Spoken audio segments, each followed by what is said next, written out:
12ই রবিউল আউয়াল আসলে একটা প্রশ্ন মাথায় খুব বেশি ঘোরে, সেটা হচ্ছে গোটা বাংলাদেশ এটা নিয়ে আমাকে প্রশ্ন করে যে হুজুর 12ই রবিউল আউয়াল এই যে জশ্নে জুলুস, এই যে ঈদে মিলাদুন নবী, এটা পালন করা জায়েজ আছে কিনা?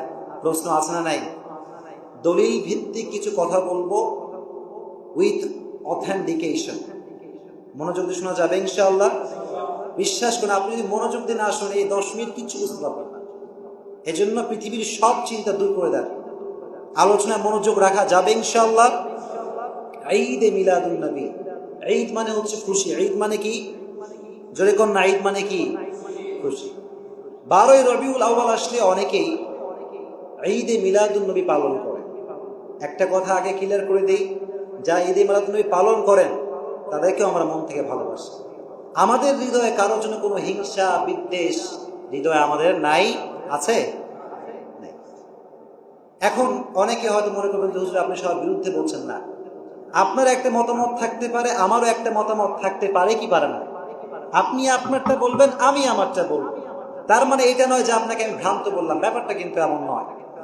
ঈদে মিলাদুন নবী যারা পালন করেন মোবাইল ফোনটা সবাই সাইলেন্ট রাখেন, মোবাইল ফোন সবাই সাইলেন্ট থাকবে। ঈদের আমাদের যে মূল ঈদ, এই মূল ঈদ কয়টা? একটা ঈদুল ফিতর, আর একটা কি? ঈদ কয়টা আছে এটা সামনে আর একটু ব্যাখ্যা দেবো ইনশাআল্লাহ। তবে আগে এই বিষয়টা বলছেন যে আমাদের মূল ঈদ হচ্ছে কয়টা? দুইটা। 12ই রবিউল আউয়াল যারা ঈদে মিলাদুন নবী হিসেবে পালন করেন তাদের কাছে একটা দলিল আছে, কোরআনের আয়াতের দলিল। দলিলটা কি? দলিলের আয়াতটা হচ্ছে কুল বিফাদলিল্লাহি ওয়া বিরহমাতিহি ফাবিযালিকা ফালইফরাহু। ভালো করে বুঝবেন মনোযোগ দিয়ে। আল্লাহ বললেন নবী আপনি বলে দেন বিফাদলিল্লাহি ওয়া বিরহমাতি, মুমিনরা যেন আল্লাহর ফজল এবং রহমতের কারণে ফালইফরাহু, খুশি হয়। কি হয়? খুশি হয়। এখন ওনারা বলেন এখানে দুইটা শব্দ আছে, মনে বুঝতে হবে কয়টা শব্দ। একটা হচ্ছে ফজল আর একটা হচ্ছে রহমত। ফজল দ্বারা উদ্দেশ্য একরকম, রহমত দ্বারা উদ্দেশ্য আর এক রকম। দেখেন ওনারা দলিল দেয় এরকম যে আব্দুল্লাহ ইবনে আব্বাস রাদিয়াল্লাহু তাআলা আনহু থেকে বর্ণিত, তিনি বলেন আন্নাল ফাদলা আল ইলম ওয়া রাহমাতা মুহাম্মদ সাল্লাল্লাহু আলাইহি ওয়াসাল্লাম। আল্লাহ যে বলেছেন ফজল, এই ফজল দ্বারা উদ্দেশ্য ইলম বা জ্ঞান। ফজল দ্বারা উদ্দেশ্য কি? জ্ঞান। আর রহমত দ্বারা উদ্দেশ্য বিশ্বনবী মুহাম্মদ সাল্লাল্লাহু আলাইহি ওয়াসাল্লাম। তো এটা আল্লাহ বলার পরে কি বলেছে? ফালইফরাহু। এখানে সেই সব কথা আসবে। আল্লাহ বলেছেন ফজল এবং রহমত দ্বারা তোমরা কি করো? খুশি হয়ে যাও। কি হয়ে যাও? তো ওনারা বলেন যে যেহেতু রহমত দ্বারা উদ্দেশ্য নবী, তো নবী আসলে তো খুশি পালন করতেই হবে। এটা হচ্ছে ওনাদের লজিক বা এটা হচ্ছে ওনাদের দলিল। কথাটাকে বুঝতে কোনো সমস্যা হচ্ছে আপনাদের? আল্লাহ বলছেন তোমরা খুশি হয়ে যাও, তোমরা খুশি মানাও। তো রহমত দ্বারা উদ্দেশ্য নবী, কথাটাকে বুঝতে পারছেন আপনারা সবাই? আচ্ছা, কিন্তু আমরা বলি রহমত দ্বারা উদ্দেশ্য আসলে নবী না, রহমত দ্বারা উদ্দেশ্য হচ্ছে কোরআন। রহমত দ্বারা উদ্দেশ্য কি? এটা বিভিন্ন গ্রন্থে আসছে। আমি কিন্তু আগেই বলেছি যারা পালন করে তারা আমাদের বন্ধু, তারা আমাদের কি? আমি জাস্ট একটা মতামত আমাদেরটা বলবো, আপনাদেরটাও বলবো, কিন্তু কারো প্রতি কোনো অশ্রদ্ধা বোধ আমাদের ভেতরে। আমরা বলি যে এখানে কোরআন উদ্দেশ্য, তো এখানে ঈদে মিলাদুন নবী পালন করার কোনো দলিল এখানে আসলে পাওয়া যায় না। ওনারা বলেন যে আরো দলিল আছে ওনাদের কাছে, যেমন ওনারা বলেন যে শরীয়তের উসুল আছে। শরীয়তের কি আছে বলেন? উসুল। শরীয়তের উসুলের মধ্যে আমরা পড়েছি উসুলুল শাসি কিতাব আছে, আরো বিভিন্ন কিতাব আছে। কিতাবের মধ্যে পাওয়া যায় দালালত, এটা হচ্ছে 4 প্রকার। বলেন কয় প্রকার? 4 প্রকার। অনেকে বুঝবেন না, এটা কোনো সমস্যা নাই, এটা আলেমদের জন্য খুব বেশি এটা জরুরি জানা। একটা হচ্ছে দালালাতুন নাস, ইশারাতুন নাস, ইবারাতুন নাস, ইক্তিদাউন নাস। এই জায়গা না হলে উপরে যাবেন, এখানে ঝামেলা না করে একটু সামনে আগে আসেন। আপনারা একটু সবাই সামনে আগে আসেন, তোর জায়গা পাই, একটু সামনে আগে আসেন। উপরে জায়গা আছে, দুতলা জায়গা আছে। হ্যাঁ, তো যারা আগে আসছে দেখি কেউ ডিস্টার্ব না করলেই মনে হয় ভালো হয়। একটু আগে আসেন, আপনারা একটু আগে আসেন। আচ্ছা, এদিকে সবাই মনোযোগী হন, সবাই এদিকে। কোন একটা কথা যদি স্পষ্ট আয়াত থেকে না বোঝা যায়, এদিকে কোনো দিকে মনোযোগ দিবেন না, এইদিকে সবাই বোঝেন। কোনো একটা বিধান বা কোনো একটা বিষয় যদি স্পষ্ট আয়াতের শব্দ বাই শব্দ তর্জমায় বোঝা না যায়, সেক্ষেত্রে কোন দিকে ইঙ্গিত হয়েছে আয়াতটা সেখান থেকে বিধানটা নিতে হবে। কথা বুঝতে পেরেছেন সবাই? মানে স্পষ্ট আয়াত থেকে এই কথা বোঝা যায় না, তবে ইশারাগত বা ইঙ্গিতগত যে ব্যাপারটা, প্রত্যেকটা বাক্যে কিন্তু একটা ইঙ্গিত ভাব আছে, আছে না নাই? আছে। তো শরীয়তের উসুল হচ্ছে এই যে যদি স্পষ্ট ভাষায় না বোঝা যায়, সেক্ষেত্রে ইশারাতুন নাস অর্থাৎ বাক্যের ইঙ্গিত যেই দিকে, সেখান থেকে জিনিসটা অর্জন করতে হবে। এখন তারা বলেন যে ওয়ার রহমা, এটার দ্বারা যদি কোরআন উদ্দেশ্য হয় আর কোরআন যদি রহমত হয়, তাহলে কোরআনটা নাজিল হয়েছে কার উপরে? বলেন না কার উপরে? বিশ্বনবী মুহাম্মদ সাল্লাল্লাহু। ওনারা বলেন যদি কোরআন যদি রহমত হয়, তাহলে নবী তো তার চাইতে বেশি বড় রহমত। কথা ঠিক কিনা? তাই ওনারা বলেন যে ঈদে মিলাদুন্নবী পালন করতেই হবে, খুশি আপনাকে পালন করতেই হবে। এটা আমাদের মতামত। এখন আমরা বলি, দেখেন মনোযোগ দিয়ে শুনবেন, এখন আমরা বলি কি, আমরা হচ্ছি we are the follower of last messenger Muhammad সাল্লাল্লাহু আলাইহি ওয়াসাল্লাম। আমাদের আইডল হচ্ছে বিশ্বনবী মুহাম্মদ।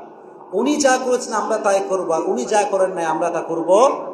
আমরা যদি হাদিসে অবজারভেশন করতে যাই আমাদের বা রিসার্চ করি, তাহলে আমরা দেখতে পাই হাদিসের মধ্যে আসছে বিশ্বনবী তার জন্মদিন উপলক্ষে কোনো ঈদ পালন কি করেছেন?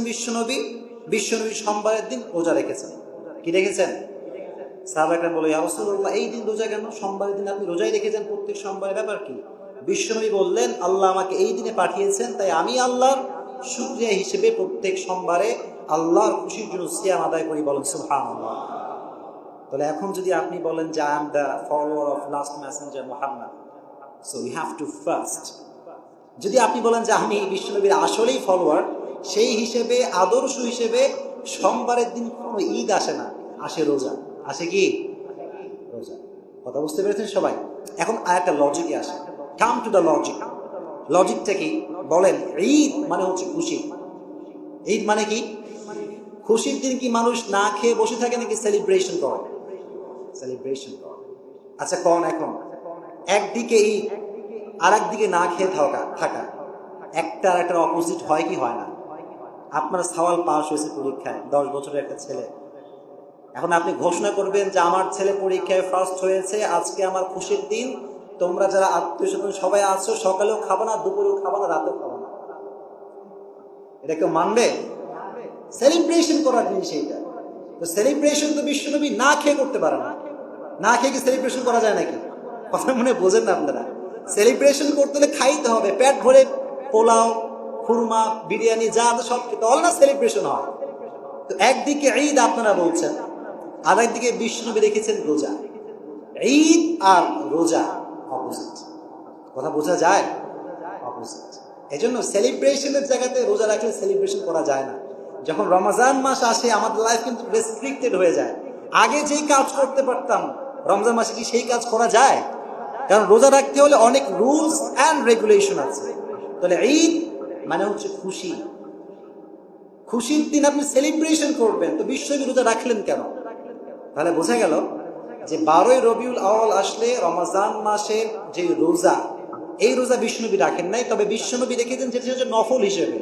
রমজান মাসে তো বিশ্বনবী রোজা রেখেছেনই, ওটা রমজানের রোজা হিসেবে। আর রবিউল আউয়াল মাস বলেন বা সোমবারের দিন বলেন, বিশ্বনবী যে রোজা রেখেছেন এটা হচ্ছে নফল রোজা। কি রোজা? আর এটা রেখেছেন কেন? আল্লাহর শুকরিয়া হিসেবে। কি হিসেবে? আচ্ছা, এবার আসেন একটা বিষয়, সেটা হচ্ছে সবাই বোঝা গেছে কথাটা? আমার কথা বোঝা গেছে আলহামদুলিল্লাহ। দেখেন এবার ইহুদিদের ঈদ হচ্ছে শনিবারের দিন। ইহুদের ঈদ কি বারে? ইহুদের একটা ছোট্ট ঈদ আছে। কি ঈদ আছে? ছোট্ট ঈদ, এবং এই দিনটা হচ্ছে শনিবার। কি বার? কথা কন, কি বার? আর রবিবার হচ্ছে খ্রিস্টানদের ঈদ। কাদের ঈদ? কিন্তু ঈদটা ছোট ঈদ। এখন আমাকে বলেন, ইহুদির পরে আসছে খ্রিস্টান, খ্রিস্টের পরে কারা? আমরা মুসলিম। সেই হিসেবে আমাদের ঈদ ছোট ঈদ কি বারে হওয়ার কথা ছিল? সোমবার। বলে না কি বার? হিসাবে যে কন্টিনিউয়াস প্রসেস, এটা সোমবারে আসে কি আসে না? কিন্তু আল্লাহ বললেন তোমাদের ছোট ঈদ এটা সোমবার নয়, তোমাদের ছোট ঈদ হচ্ছে আজকের জুমার দিন। বলেন সুবহানাল্লাহ। এটা হচ্ছে তোমাদের ছোট ঈদ। তাহলে আল্লাহ চাইলে কন্টিনিউয়াস করছে শনিবার ইহুদি, রবিবার খ্রিস্টান, সোমবার মুসলমান, চাইলে করতে পারতেন কি পারতেন না? আল্লাহ বললেন না, খ্রিস্টানদের সে কোনো সাদৃশ্য তোমাদের রাখা যাবে না, তোমাদের ঈদ এখান থেকে আমি উঠিয়ে নিয়ে গেলাম শুক্রবার। সুবহানাল্লাহ। এই জন্য কথা বুঝবেন, আমি কাউকে আঘাত করে বলছি না, প্লিজ, এটা don't get me wrong, please ভুল বুঝবেন না। আমার উদ্দেশ্য হচ্ছে এইটা যে আল্লাহ চাইলে সোমবারে ছোট ঈদ দিতে পারতেন, আল্লাহ দিলেন কি বারে? শুক্রবারে। আবার এখানেই শেষ নয় লজিকটা।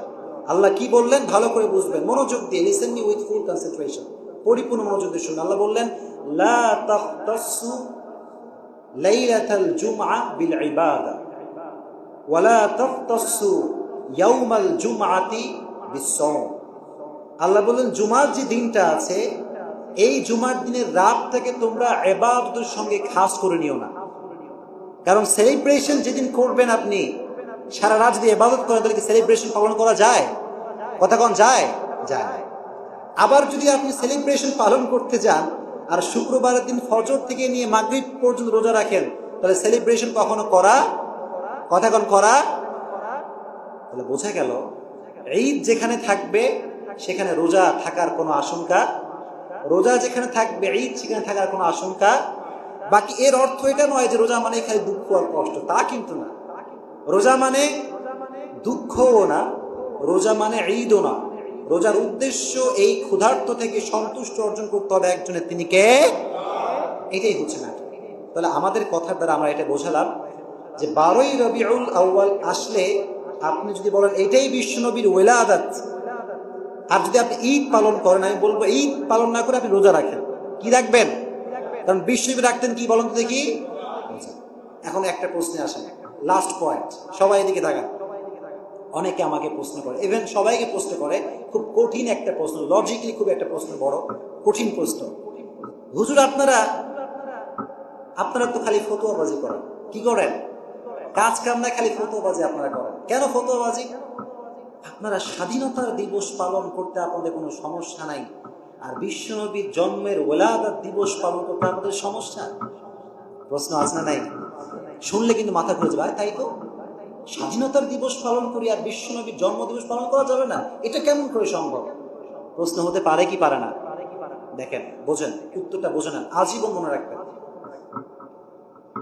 একটা হচ্ছে ধর্মের পক্ষ থেকে কাজ, আর একটা হচ্ছে দেশের পক্ষ থেকে কাজ। দুটার মাঝে পার্থক্য আছে না নাই? মান আহদাথা ফি আমরিনা ফাহুয়া রাদ। আল্লাহর হাবিব বলেছেন, আমার ইসলামের ভিতরে, ধর্মের ভিতরে যেই কাজ আমি যেটা করি নাই, সেটা যে বাড়াবে, এটাই হচ্ছে বেদাত। এটা কি? জোরে করেন, এটা কি? বেদাত। আচ্ছা, এখন আমরা জানতে পারলাম যে বিশ্বনবী 12ই রবিউল আউয়াল আসলে বা সোমবার আসলে ঈদ মানিয়েছেন নাকি রোজা রেখেছেন? রোজা রেখেছেন। এখন কথা হচ্ছে এটা, ঈদ পালন করা বা ঈদে মিলাদুন্নবী পালন করা ইজ টোটালি কানেক্টেড উইথ শরিয়া। এটা হচ্ছে ইসলামের বিধিবিধানের সঙ্গে সম্পৃক্ত। কিসের সঙ্গে সম্পৃক্ত? আর আল্লাহর হাবিব বলেছেন, যেটা আমি করি নাই সেটা যদি কেউ ধর্ম মনে করে তবে সেটাই বেদাত। সেটা কি? কথা কিন্তু বুঝে শুনতে হবে প্রিয় ভাইরা। এখন আসেন, স্বাধীনতা দিবস আমরা কেন পালন করি? একটা হচ্ছে ইসলাম, আর একটা হচ্ছে দেশ। যে ব্যক্তি ঈদে মিলাদুন্নবী পালন করে সে মনে করে এটা সওয়াবের কাজ, সে কি মনে করে? আর যে করে সে মনে করে ধর্মের পক্ষ থেকে সাপোর্টেড, সে মনে করে ধর্মটাকে সাপোর্ট করেছে। আর আমরা যখন দেশ এর স্বাধীনতা দিবস পালন করি, আমরা কি সওয়াব মনে করি? জোরে কোন, সওয়াব মনে করি? দেশ স্বাধীন হয়েছে, আমরা দিনটাকে স্মরণ করি। This is the matter. এখানে এরকম কোনো অর্থ নাই যে দেশ স্বাধীনতা দিবস আমরা পালন করছি, এটা ইসলাম বলেছে, অমুক আয়াতে এটা উল্লেখ আছে, আমরা এটা সওয়াবের জন্য করছি। আর আপনারা যেটা করছেন সওয়াব মনে করে করছেন, এটাকে আপনারা ইসলামের বিধিবিধান হিসেবে করছেন। আর আমরা বলছি এটা বিধিবিধানের মধ্যে পড়ে না। ইভেন বিশ্বনবী মুহাম্মদ সোমবারের দিন রেখেছেন কি? ক্রিস্টাল ক্লিয়ার হয়েছে সব ব্যাপারটা। তাহলে স্বাধীনতা দিবস ইজ নট কানেক্টেড উইথ ইসলাম, এটা ইসলামের বিধিবিধানের সঙ্গে সম্পৃক্ত না। এটা হচ্ছে আমাদের দেশ স্বাধীন হয়েছে, এটা আমরা স্মরণ করি। এর মানে এটা নয় যে আমরা সওয়াবের উদ্দেশ্য করছি, এর মানে এটা নয় যে ইসলাম বলেছে বলে আমরা করছি, ব্যাপারটা কিন্তু এমন নয়। কিন্তু যারা ঈদে মিলাদুন্নবী পালন করে তারা মনে করে এটা ইসলামের একটা বিধান। তারা মনে করে এটা করলে সওয়াব পাওয়া যাবে, কিন্তু আমরা বলি স্বাধীনতা দিবস আমরা সেই হিসেবে পালন করি না যেই হিসেবে আপনার ঈদে মিলাদুন নবী পালন করেন। আল্লাহ আমাদের সবাইকে বোঝার তৌফিক দান করে পড়েন, আমিন।